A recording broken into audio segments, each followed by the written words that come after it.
Hello, my name is Andro, and you're on Fire, Water, Gasoline. And today I will be playing Limbo, which is the game you see on your screen. And this is going to be a sort of extended review slash playthrough, like partial playthrough thing. So let's do this. I downloaded the demo of this. The game came out about 2 years ago or a year and a half ago, but it was first only on Xbox for a year, and then they moved it to PC and Mac, and I only got it recently because I downloaded the demo and it looked just amazing. It was the most beautiful game I had seen in some time, and I bought the full game immediately and decided to kind of talk about it a little bit for my own and your entertainment. And let's wake the little boy up here. So you're controlling this kid who is nameless, and his mission is also unclear, even though on Steam in the description it says that he is looking for his sister. But I'll get to that. Anyway, it was kind of inconvenient to have a boy without name, so I decided to call him Charlie. So Charlie wakes up in the forest, and obviously, because this is a side-scroller and we are in a Western civilization, or at least some of us are, we write from left to right, so Charlie needs to go right.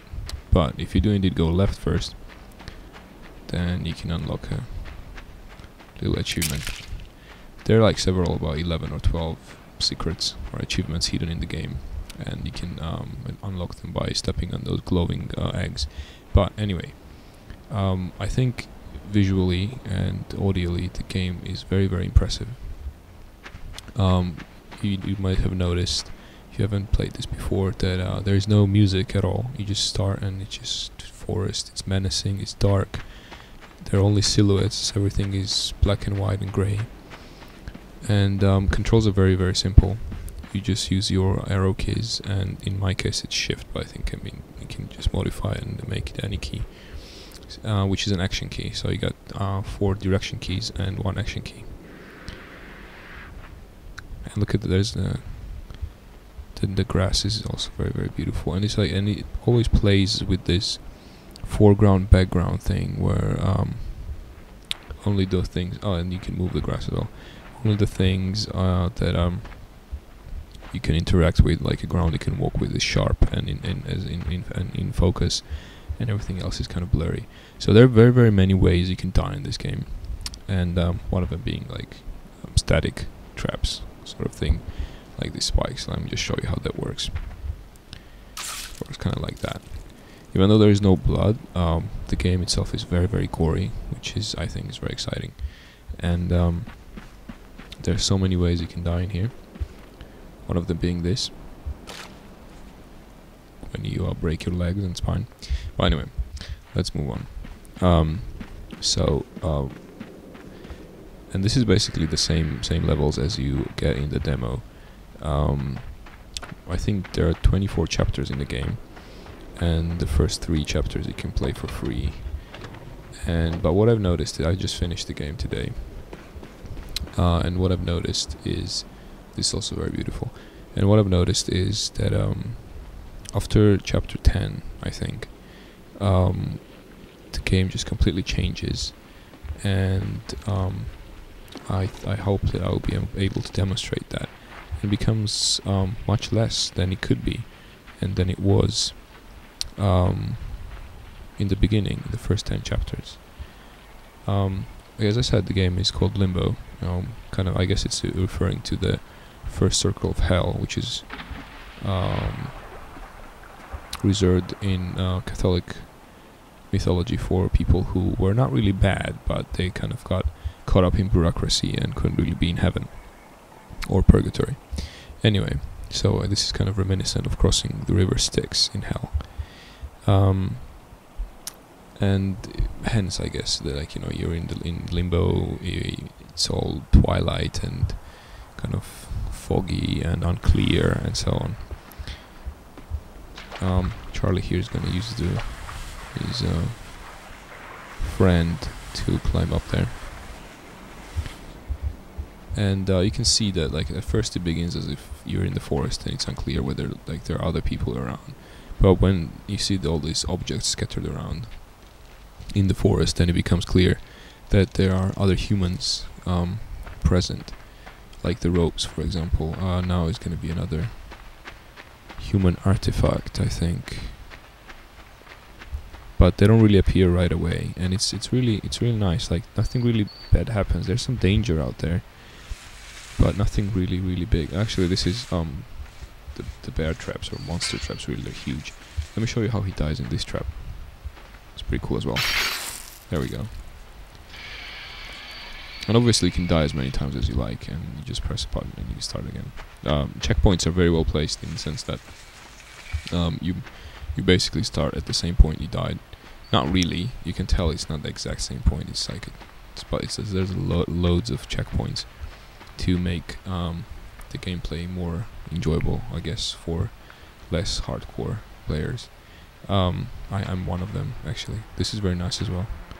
So another indication then there's imminent danger in this world for little Charlie. Obviously I only know how to solve all this stuff because I've done it, and well, this one isn't very hard anyway. And you just keep going right. The play with the light and shadow is also done very well. Like as you move into shadows, move out of shadows, you have these huge trees looming above you. It's really cool. There's another way to die. Shall we die? Of course we shall. Ah, no. Wait. There we go. And death. Sorry, Charlie. Just demonstrating your dying skills to our viewers. Well, let's run away from this thing now. It's probably the hairiest rock I've ever seen. And the really cool part about the first chapters, the first 10 chapters, which is like a third of the game, it's not really, and it's not that the game after that is like really bad or something, but it just really changes. It becomes like a regular puzzle platformer, and now it's kind of like all these puzzles. Like it's kind of hard to call them puzzles even, because they're so natural. Like you find something and you use it, even though like you're using a crate right now. This is very different from like using crates like mid-game, when it just becomes boring and usual and so on. Need to get up a bit higher. So, and at first like it's really nice that like you don't really know where you're going, and you think, oh, you know, I'll get there and I'll find out. Kind of sad thing is that you don't really find out. I mean, that can be well implemented in some games, but unfortunately in this one it's kind of weird. So I need to use this log here to cross the river, but before we do that we can get an achievement here, which is there we go, to climb up here. Oh wait, I need to swing. You see that glowing egg or egg thing over there? That's your achievement. There we go. Achievement unlocked. And Charlie, I think you can jump from here. Cool. First time I was here, I wanted to use this crate to cross the water there, but it didn't work. I drowned. Or you can also drown. For some reason, Charlie cannot swim, and he's not very good at pushing logs. There we go. Come on. This should be enough. Yes. Okay, so what was now? And then there are monsters in the first part as well. And like, unlike the second one, where everything is inanimate. Like this is really cool. Like if you keep him here, he just looks up there at the trap, kind of cautious, I guess, or anxious that he may fall on his head. It doesn't fall on his head. And as I said, there are monsters in the game. Like for example, this one. But they are only in the first part. And that's the bad thing, because like all these things that are alive, like monsters and other people. They just make the game itself alive. So what I'm trying to do here is I need to make the monster make some vibrations on the ground so that the tree shakes and the trap falls down. And go. Yeah, it's fallen down. Oh, sorry, I didn't mean to do that.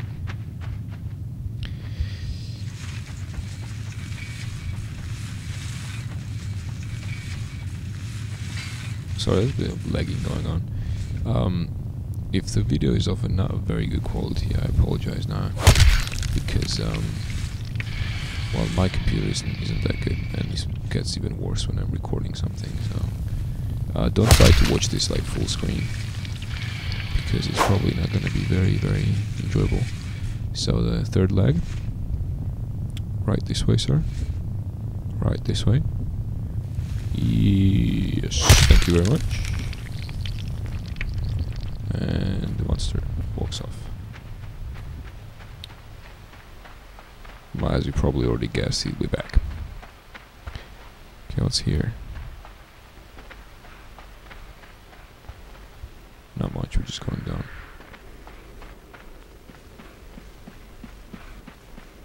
Oh, okay, I remember this part. This is a fun part, by the way. Look what happens.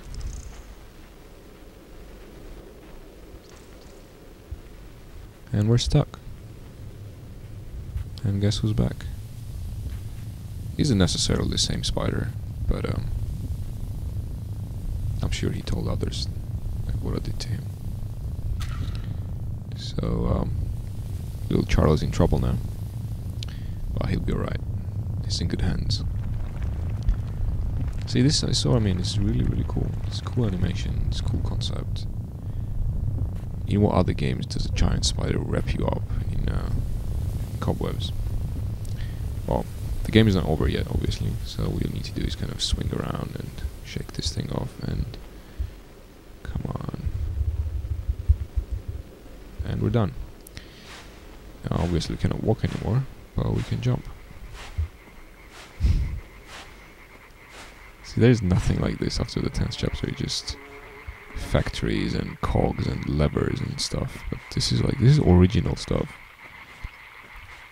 Maybe like a lot of people who played this game and praised it just played it to the 10th chapter. Maybe it's true that, you know, like how they said that no one reads the book beyond the cover, or like beyond the first few chapters. I don't know. Again, it's not bad. Actually, like I don't really like puzzle games even, and I actually finished it. So, sorry, dude.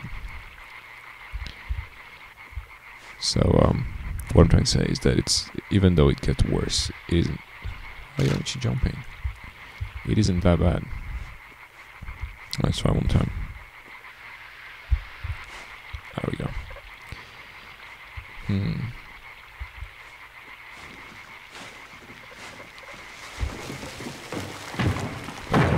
Back away. So I don't know, like, so again, even though this is a puzzle here, or like you can call it a puzzle, it's very natural. Like there's a okay, I remember this one now. Even this one, like there's a giant rock and you need to get somewhere, so you walk on the rock. It's, I don't know, it's just nice. And guess who's back?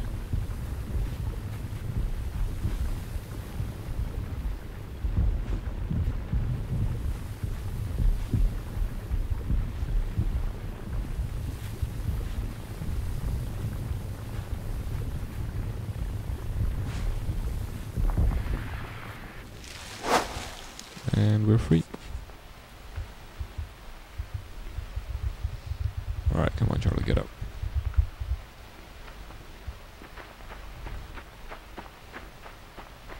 See, they have a lot of attention to detail. Like this, he has still this cobweb stuck to his head. And see, this is where it gets even better. It's really cool. Like there's someone sitting there, and like you kind of suspect that the person is dead, but you don't really know for sure.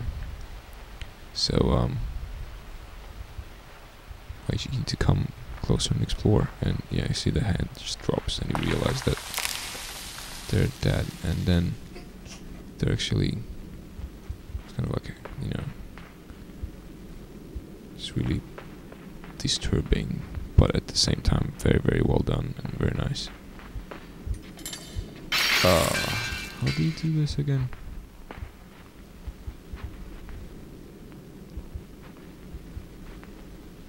I remember how to do this. Oh, there we go. Wasn't that hard. And you start kind of realizing that those traps are placed there by someone. And again, it's very natural progression. I don't know, just keep repeating this.